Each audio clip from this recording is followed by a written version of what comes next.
ಇನ್ನು ಮೆಟ್ರೋ ಸುದ್ದಿಗೆ ಬರೋದಾದ್ರೆ ಬೆಂಗಳೂರಿನ ಜನರಿಗೆ ಈಗ ಮತ್ತೊಂದು ಸಲ ಬೆಲೆ ಏರಿಕೆಯ ಟೆನ್ಷನ್. ಕಳೆದ ವರ್ಷ ಇದೇ ತಿಂಗಳು 71% ಬೆಲೆ ಏರಿಕೆ ಮಾಡಿತ್ತು ಮೆಟ್ರೋ.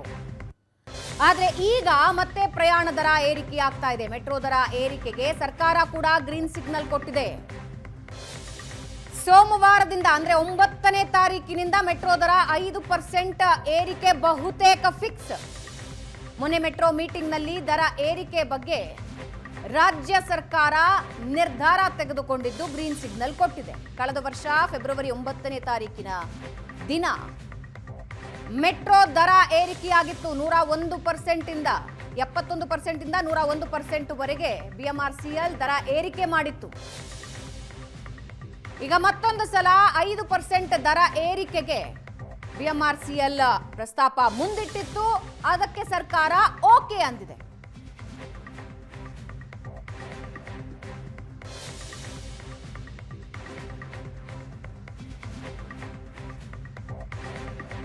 ಹಾಲಿ ದರ ಮತ್ತು ಹೆಚ್ಚಳವಾಗುವ ದರದ ಡೀಟೇಲ್ಸ್ ನಮ್ಮ ಸ್ಕ್ರೀನ್ ನಲ್ಲಿ ನೀವು ನೋಡ್ತಾ ಇದ್ದೀರಾ. ಸಿಲ್ಕ್ ಇನ್ಸ್ಟಿಟ್ಯೂಟ್ ಇಂದ ಮಾದಾವರಕ್ಕೆ ಹೋಗ್ಬೇಕಂದ್ರೆ 90 ರೂಪಾಯಿ ಇತ್ತು.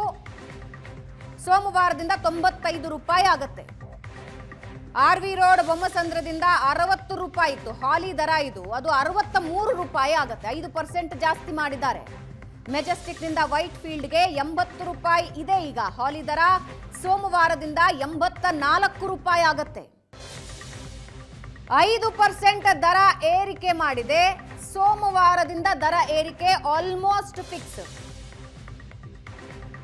ಕಳೆದ ವರ್ಷ ಇದೇ ತಿಂಗಳು 100% ಏರಿಕೆ ಕೆಲವೊಂದು ಸ್ಟೇಷನ್ಗಳಿಗೆ ಆಗಿದ್ರೆ ಕೆಲವೊಂದು ಕಡೆ 71% ಏರಿಕೆ ಆಗಿತ್ತು. ಜನ ಆಕ್ರೋಶ ಹೊರಹಾಕಿದ್ರು. ಈಗ ಮತ್ತೊಂದು ಸಲ BMRCL 5% ಏರಿಕೆಗೆ ಮುಂದಾಗಿದೆ.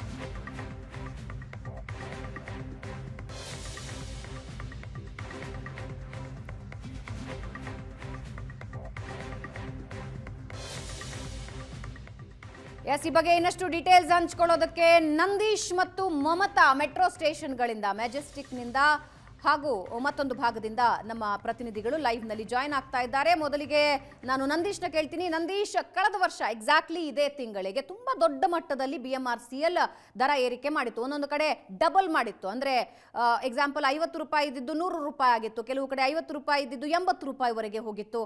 ಈಗ ಮತ್ತೆ ಎಕ್ಸಾಕ್ಟ್ಲಿ ಒಂದು ವರ್ಷಕ್ಕೆ BMRCL ಏರಿಕೆಯ ಯೋಚನೆ ಮಾಡಿದೆ. ಸೋಮವಾರದಿಂದ ಜಾರಿಯಾಗುತ್ತೆ ಅಂತ ಹೇಳ್ತಾ ಇದ್ದಾರೆ. ಪ್ರಯಾಣಿಕರು ಏನ್ ಹೇಳ್ತಿದ್ದಾರೆ? ಭಾವನೆ ಏನಂತಂದರೆ, ಕಳೆದ ವರ್ಷ ಇದೇ ಸಂದರ್ಭದಲ್ಲಿ 100% ಮೆಟ್ರೋ ಪ್ರಯಾಣ ದರ ಹೆಚ್ಚಳ ಮಾಡಿತ್ತು. ಅದಕ್ಕೆ ಜನ ಆಕ್ರೋಶ, ಜನರು ಸಾಕಷ್ಟು ವಿರೋಧವನ್ನು ವ್ಯಕ್ತಪಡಿಸಿದ್ರು. ಯಾಕೆಂತಂದರೆ ಇಷ್ಟೊಂದು ಪ್ರಮಾಣದಲ್ಲಿ ಟಿಕೆಟ್ ದರ ಹೆಚ್ಚಳ ಮಾಡಿದರೆ ಕಷ್ಟ ಸಾಧ್ಯ ಆಗುತ್ತೆ ಅನ್ನುವಂಥದ್ದು. ಹಾಗಾಗಿ 70% ಕೆಲವೊಂದು ಭಾಗಗಳಲ್ಲಿ 100% ಟಿಕೆಟ್ ದರವನ್ನು ಹೆಚ್ಚಳ ಮಾಡಲಾಗಿತ್ತು. ಆದರೆ ಈ ವರ್ಷ ಮತ್ತೆ ಈಗ ಟಿಕೆಟ್ ದರವನ್ನು ಹೆಚ್ಚಳ ಮಾಡೋದಕ್ಕೆ ಈಗಾಗಲೇ BMRCL ಸರ್ಕಾರಕ್ಕೆ ಪ್ರಸ್ತಾವನೆಯನ್ನು ಕೊಟ್ಟಿರುವಂಥದ್ದು. ಈಗಾಗಲೇ ಸರ್ಕಾರ ಕೂಡ ಗ್ರೀನ್ ಸಿಗ್ನಲ್ ಅನ್ನು ಕೊಟ್ಟಿರುವಂಥದ್ದು. ಸೋಮವಾರದಿಂದ ಅಧಿಕೃತವಾಗಿ 5% ಮೆಟ್ರೋ ಟಿಕೆಟ್ ದರ ಹೆಚ್ಚಳ ಆಗುತ್ತೆ ಅನ್ನುವಂಥದ್ದು ಈಗ ಅಧಿಕೃತ ಪ್ರಕಟಣೆ ಅಷ್ಟೇ ಬಾಕಿ ಇರುವಂಥದ್ದು. ಈಗಾಗಲೇ ಪ್ರಯಾಣಿಕರು ಕೂಡ ಸಾಕಷ್ಟು ಆಕ್ರೋಶವನ್ನು ವ್ಯಕ್ತಪಡಿಸ್ತಾ ಇದ್ದಾರೆ. ಹೀಗಾಗಿ ಈ ರೀತಿಯಾಗಿ ಪದೇ ಪದೇ ಮೆಟ್ರೋ ಟಿಕೆಟ್ ದರವನ್ನು ಹೆಚ್ಚಳ ಮಾಡಿದರೆ ಜನಸಾಮಾನ್ಯರು ಓಡಾಡೋದಕ್ಕೆ ಕಷ್ಟ ಸಾಧ್ಯ ಆಗುತ್ತೆ ಅನ್ನುವಂಥದ್ದು. ಈಗ ಪ್ರಯಾಣಿಕರಿದ್ದಾರೆ, ಅವರು ಮೆಟ್ರೋದಲ್ಲಿ ಪ್ರತಿನಿತ್ಯ ಓಡಾಡುವಂಥವ್ರು, ಅವರು ಏನು ಹೇಳ್ತಾರೆ ಕೇಳೋಣ. ಸರ್, ಈಗ ನೀವು ಮೆಟ್ರೋದಲ್ಲಿ ಪ್ರತಿನಿತ್ಯ ಪ್ರಯಾಣ ಮಾಡ್ತೀರಿ, ಈ ರೀತಿ ಮೆಟ್ರೋ ಟಿಕೆಟ್ ದರ ಹೆಚ್ಚಳ ಆದರೆ ತಮಗೆ ಯಾವ ರೀತಿ ಕಷ್ಟ ಆಗುತ್ತೆ? ಸರ್, ಸಾಮಾನ್ಯ ಜನಗಳಿಗೆ ತುಂಬಾ ತೊಂದರೆ ಆಗ್ತಾ ಇದೆ. ಇವರು ಪ್ರತಿಯೊಂದು ರೇಟ್ಗಳೆಲ್ಲ ಜಾಸ್ತಿ ಮಾಡಿ ಜನಗಳ ಅಭಿಪ್ರಾಯನೇ ಸ್ವಲ್ಪ ಗೌರ್ಮೆಂಟ್ ಬಗ್ಗೆ ತಪ್ಪಾಗಿ ತಿಳ್ಕೊಳ್ತಾ ಇದೆ.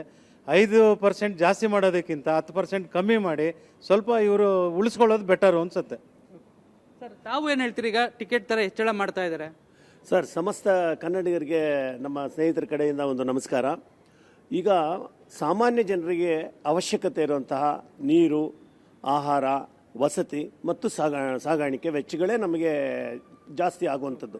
ಅದರಲ್ಲಿ ಮುಖ್ಯವಾಗಿ ಈಗ ಮೊನ್ನೆ ತಾನೇ 70% ಇದನ್ನು ಒಂದು ಮೆಟ್ರೋ ದರವನ್ನು ಹೆಚ್ಚು ಮಾಡಿರೋದ್ರಿಂದ ಈಗ ಅವರು 5% ಹೆಚ್ಚು ಮಾಡೋದನ್ನು ತಡಿಬೇಕು ಅಂತ ನಮ್ಮ ಒಂದು ಸರ್ಕಾರಕ್ಕೆ ಕೋರಿಕೆ. ಯಾಕೆ ಅಂದರೆ ಪ್ರತಿಯೊಂದರ ಬೆಲೆ ಜಾಸ್ತಿ ಆಗಿದೆ. ಈಗ ಪೆಟ್ರೋಲ್ ಬೆಲೆನೂ ಸಹ 3 ರೂಪಾಯಿ, ಪೆಟ್ರೋಲ್ ಡೀಸೆಲ್ ಬೆಲೆ ಸಹ 3 ರೂಪಾಯಿ ಜಾಸ್ತಿ ಮಾಡಿದ್ರು. ಬೇರೆ ಕೇಂದ್ರ ಸರ್ಕಾರ ಬಿಟ್ಟು ಮತ್ತೆ ಇವರು 3 ರೂಪಾಯಿ ಜಾಸ್ತಿ ಮಾಡಿ ಜನರಿಗೆ ಹೊರೆ ಆಗ್ತಾ ಇದೆ. ಅದರಿಂದ ಈಗ ಪೆಟ್ರೋಲ್ ಡೀಸೆಲ್ ದರ ಒಂದು ಜಾಸ್ತಿ ಆದರೆ ಎಲ್ಲ ಬೆಲೆಗಳು ಜಾಸ್ತಿ ಆಗುತ್ತೆ.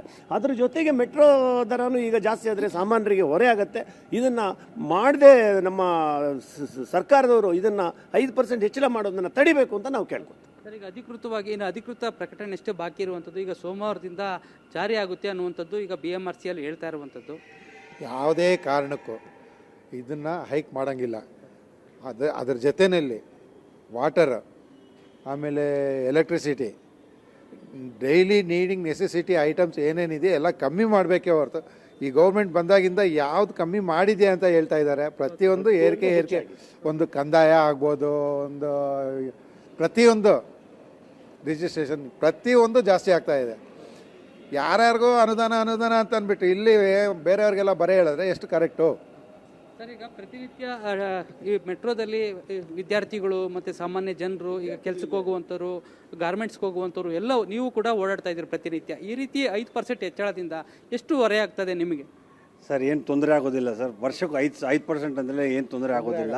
ಯಾಕೆಂದರೆ ಇನ್ಫ್ಲೇಷನ್ ಜಾಸ್ತಿ ಆಗ್ತಾನೆ ಇರುತ್ತೆ. ಪ್ರತಿ ಇದು ಇನ್ಫ್ಲೇಷನ್ ಇದ್ದೇ ಇರುತ್ತೆ.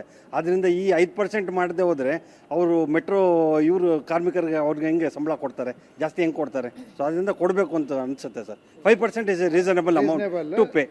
ಹೆಚ್ಚೆಚ್ಚಿಗೆ ಮಾಡ್ತಾ ಇರಬಾರ್ದು. ಬಾಯಿಗೆ ಬಂದಂಗೆ 50%, 20%, 70% ಹಂಗೆ. ಇದು ಎವ್ರಿ ಇಯರ್ ಬೇಕಂದ್ರೆ ಕಂಟಿನ್ಯೂ ಆಗೇ ಮಾಡಲಿ. ಇದನ್ನು ಎಲ್ಲರಿಗೂ ಏನು ಹೊರೆ ಆಗೋದಿಲ್ಲ. ಸುಮ್ಮನೆ ಮನೆ ಇಚ್ಛೆಯ ಥರ ಹೆಂಗಂದ್ರೆ ಹಂಗೆ ಮಾಡಿದ್ರೆ ನೋ ಯೂಸ್.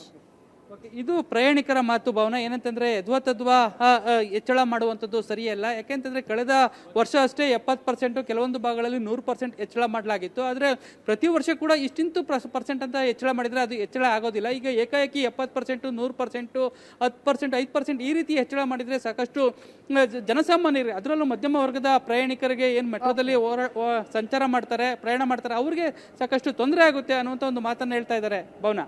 ರೈಟ್ ನಂದೀಶ್, ಈಗ ಮೆಜೆಸ್ಟಿಕ್ನಿಂದ ಮಮತಾ ಮರ್ಧಾಳ ನಮ್ಮ ಜೊತೆ ಲೈವ್ನಲ್ಲಿದ್ದಾರೆ. ಮಮತಾ, ಮಂತ್ರಿ ಸ್ಕ್ವೇರ್ ಬಳಿಯ ಪ್ರಯಾಣಿಕರು ಮಾತಾಡಿದ್ದನ್ನು ನಾವು ನೋಡಿದ್ವಿ. ಮಿಶ್ರ ಪ್ರತಿಕ್ರಿಯೆ ಇತ್ತು. 5% ಓಕೆ ಅಂತ ಕೆಲವರು ಹೇಳಿದ್ರೆ 5% ಓಕೆ ಅಲ್ಲ ಅಂತ ಹೇಳ್ತಾ ಇದ್ರು. ಮೆಜೆಸ್ಟಿಕ್ ಬಳಿಯ ಪ್ರಯಾಣಿಕರು ಏನು ಹೇಳ್ತಾ ಇದ್ದಾರೆ, ಜೊತೆಗೆ ಜನಸಾಮಾನ್ಯರಲ್ಲಿ ಏನು ಟಾಕ್ ಇದೆ?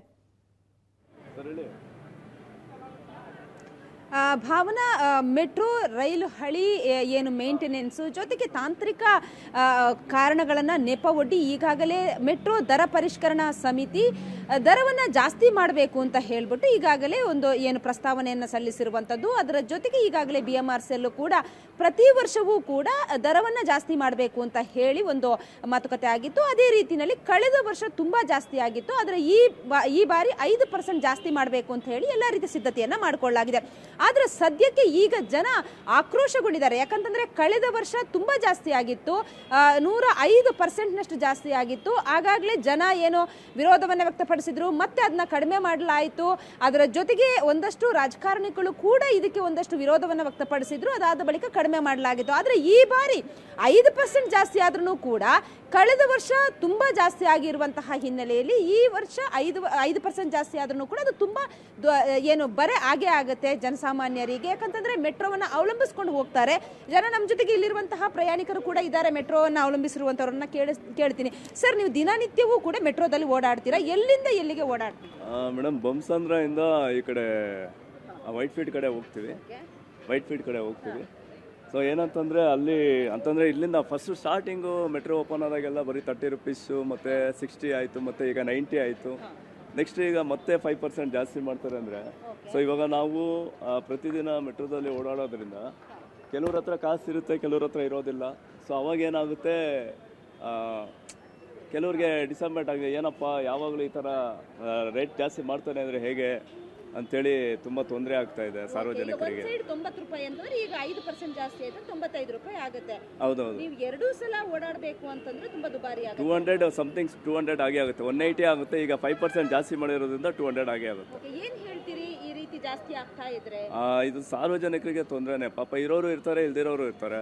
ಸೊ ಅವರು ಪಾಪ ಅವರು ಏನು ಮಾಡ್ತಾರೆ, ಇದು ಮೆಟ್ರೋ ಜಾಸ್ತಿ ಆಯ್ತಲ್ಲಪ್ಪ ಅಂತ ತಿರ್ಗಾ ಬಸ್ಸಲ್ಲಿ ಓಡಾಡ್ತಾರೆ. ಅವಾಗ ಏನಾಗುತ್ತೆ, ಜನ ಜಾಸ್ತಿ ಆದಾಗ ಈ ಬಸ್ಗಳು ಟ್ರಾಫಿಕ್ ಜಾಮ್ ಅದು ಇದು ಮತ್ತೆ ಜಾಸ್ತಿ ಆಗುವಂಥದ್ದು.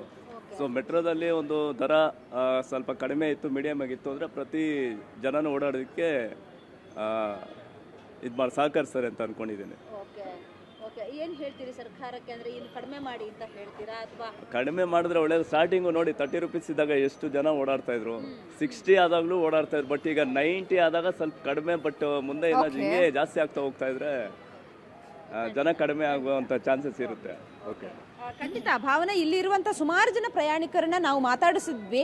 ಪ್ರತಿಯೊಬ್ಬರು ಕೂಡ ಹೇಳ್ತಾ ಇರುವಂಥದ್ದು ಅದೇನೆ. ಅಂದರೆ ನಾವು ಬೇರೆ ಬೇರೆ ಊರುಗಳಿಂದ ಬೆಂಗಳೂರಿಗೆ ಬರ್ತೀವಿ, ಕೆಲಸಕ್ಕೆ ಅಂತ ಹೇಳಿ ಬರ್ತೀವಿ, ಯಾವುದೇ ಕೆಲಸವನ್ನು ಮುಗಿಸ್ಕೊಂಡು ಹೋಗಬೇಕು, ಇಲ್ಲಿ ಮೆಟ್ರೋ ಇದೆ, ಮೆಟ್ರೋದಲ್ಲಿ ಹೋದರೆ ಬೇಗ ರೀಚ್ ಆಗ್ಬೋದು, ಟ್ರಾಫಿಕ್ ಇರಲ್ಲ ಅನ್ನುವಂತಹ ಮಾತನ್ನು ಕೇಳ್ಕೊಂಡು ಬರ್ತೀವಿ. ಆದರೆ ಮೆಟ್ರೋ ತುಂಬ ದುಬಾರಿ ಆಗಿದೆ. ಈ ಮೆಟ್ರೋ ಕೊಡುವಂತಹ ದುಡ್ಡನ್ನು ನಾವು ಇಬ್ಬರಿದ್ರೆ ಆಟೋದಲ್ಲಿ ಹೋಗ್ಬೋದು, ಆಟೋದಲ್ಲಿ ಶೇರಿಂಗಲ್ಲಿ ಹೋಗ್ಬೋದು, ತುಂಬ ಕಡಿಮೆ ಆಗುತ್ತೆ ಅನ್ನುವಂತಹ ಏನು ಅಭಿಪ್ರಾಯವನ್ನು ವ್ಯಕ್ತಪಡಿಸ್ತಾ ಇದ್ದಾರೆ. ಅದೇ ರೀತಿಯಲ್ಲಿ ಈ ಬಾರಿಯ ಏನು ಮೆಟ್ರೋ ಪ್ರಯಾಣ ದರವನ್ನು ಜಾಸ್ತಿ ಮಾಡಬೇಡಿ ಅನ್ನುವಂತಹ ಮನವಿಯನ್ನು ಕೂಡ ಮಾಡಿಕೊಳ್ತಾ ಇದ್ದಾರೆ ಭಾವನಾ. ಎಸ್, ಧನ್ಯವಾದ ಮಮತಾ, ಧನ್ಯವಾದ ನಂದೀಶ್.